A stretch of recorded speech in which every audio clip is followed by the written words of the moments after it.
Olá, queridos alunos, eu sou a professora Angélica Neres, professora da escola Deputado Manuel Rodrigues, professora de português.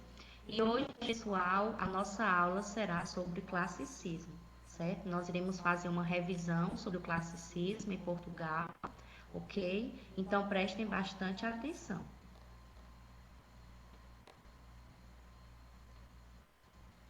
Esse conteúdo, pessoal, está no livro didático de vocês, nas páginas 96 a 129.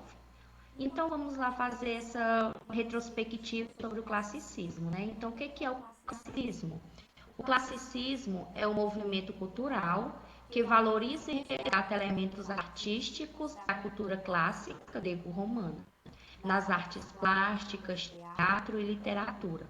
O classicismo ocorreu no período do Renascimento cultural, nos séculos 14 ao 16.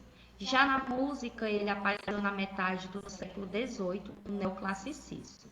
Então, pessoal, o que é o classicismo? Né? Então, o classicismo em Portugal, ele foi um movimento de resgate e valorização da cultura local. Até então, pessoal, quando nós estudamos o trovadorismo, nós vivíamos a era medieval. Aqui nós já iremos ver sobre o Renascimento. O Renascimento aí, pessoal, foi um período, né, que houve bastante mudanças significativas, tanto na cultura, quanto na economia, quanto na política, né, em Portugal. Aqui, pessoal, nós teremos ainda que esse movimento coloca o homem no centro, tá? Então, o homem aí é o centro do universo, diferente lá quando nós estudamos no trovadorismo. Então, aqui o homem é o centro, né, do universo. A gente tem uma figura emblemática, né, de Leonardo da Vinci, que nós chamamos aí o homem vitruviano, né, de 1492, onde nós temos a representatividade das formas perfeitas, né, da perfeição, da geometria.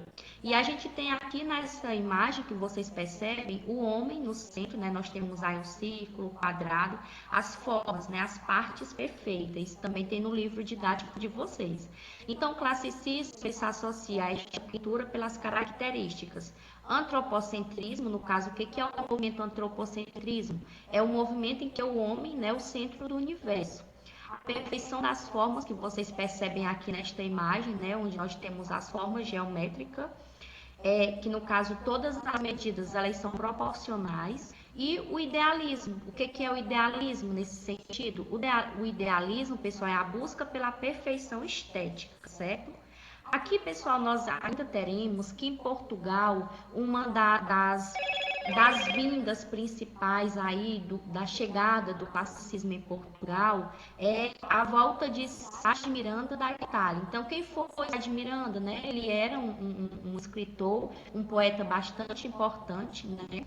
E aí dá-se início ao classicismo em Portugal com a vinda de Sá de Miranda. Então, qual foi o contexto histórico, né, do classicismo em Portugal? Nós temos aí, como eu já havia dito, foi de 1527 a 1580, né, a finalização. O contexto histórico que isso aconteceu, nós temos as grandes navegações, quando vocês estudam a história, vocês viram a importância das grandes navegações para a história, né, não só local como mundial. As descobertas marítimas, né, que nós vimos aí, que permitiu que outros lugares fossem conhecidos, fossem descobertos, que houvessem trocas de comercialização. O Renascimento também, porque no caso foi um período de transição, aí que várias coisas aconteceram, como eu já havia dito anteriormente. E o antropocentrismo, que o homem, no caso, se torna o centro do universo. Aqui, pessoal, nós teremos como principal autor e obras Luís Vaz de Camões. Eu sei que vocês talvez já ouviram falar de Camões, né, no poema, que até daqui a pouco nós iremos ver um pouquinho sobre ele.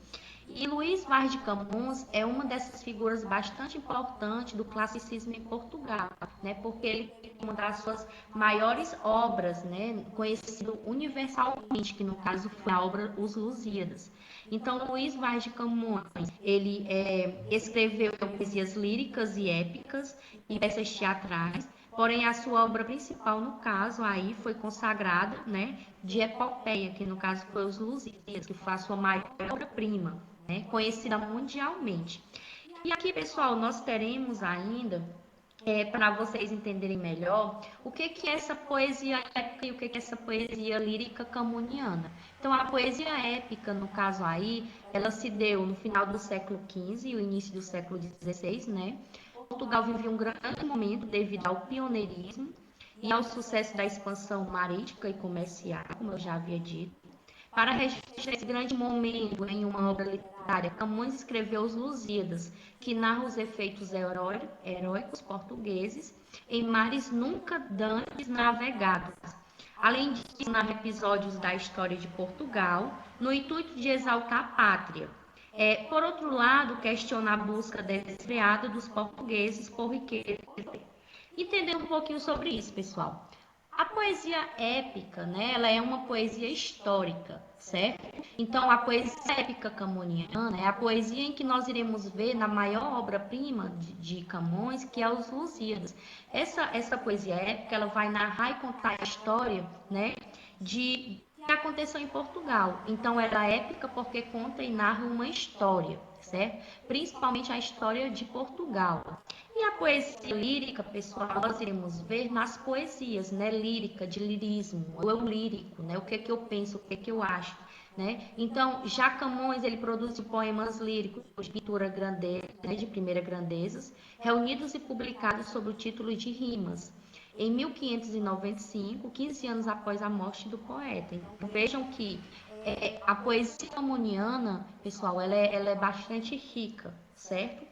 Aqui nós ainda teremos, né, a tradição medieval com as inovações clássicas, que ele escreveu Ecóglas, né, que é a poesia pastoril, onde vai falar mais da ambientação, da natureza, né, o momento em que nós temos mocinhas, rapazes apaixonados, mas num lugar mais calmo, tranquilo. Odes, que é a poesia de tom elogioso, né, vai ter elogios, exaltações. As elegias, que são as poesias de tom melancólico, né, uma poesia mais cantada, e as canções redondilhas, oitavas e sonetos, né?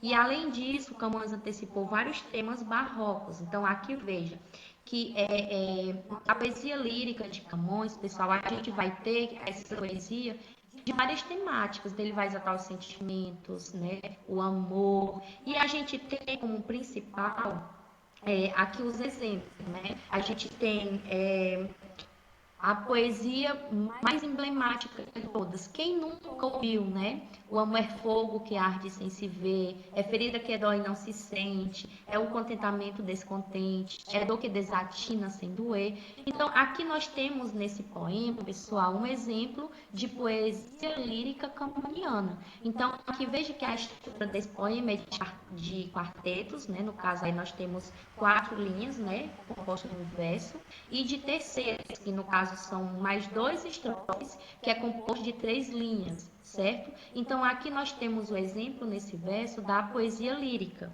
E aqui a gente tem também um outro exemplo, né, de Luís Vaz de Camões, onde ele diz: "E assim acabarei a vida e verão todos que fui afeiçoado à minha pátria, que não somente me contentei de morrer nela, mas de morrer com ela." Então veja a diferença da poesia lírica que eu falei sobre o amor e desta aqui onde ele exalta a pátria, né? Então aqui já uma poesia mais épica. Então nós vimos aqui, pessoal, esse exemplo, certo? Uma revisãozinha do que foi o classicismo em Portugal.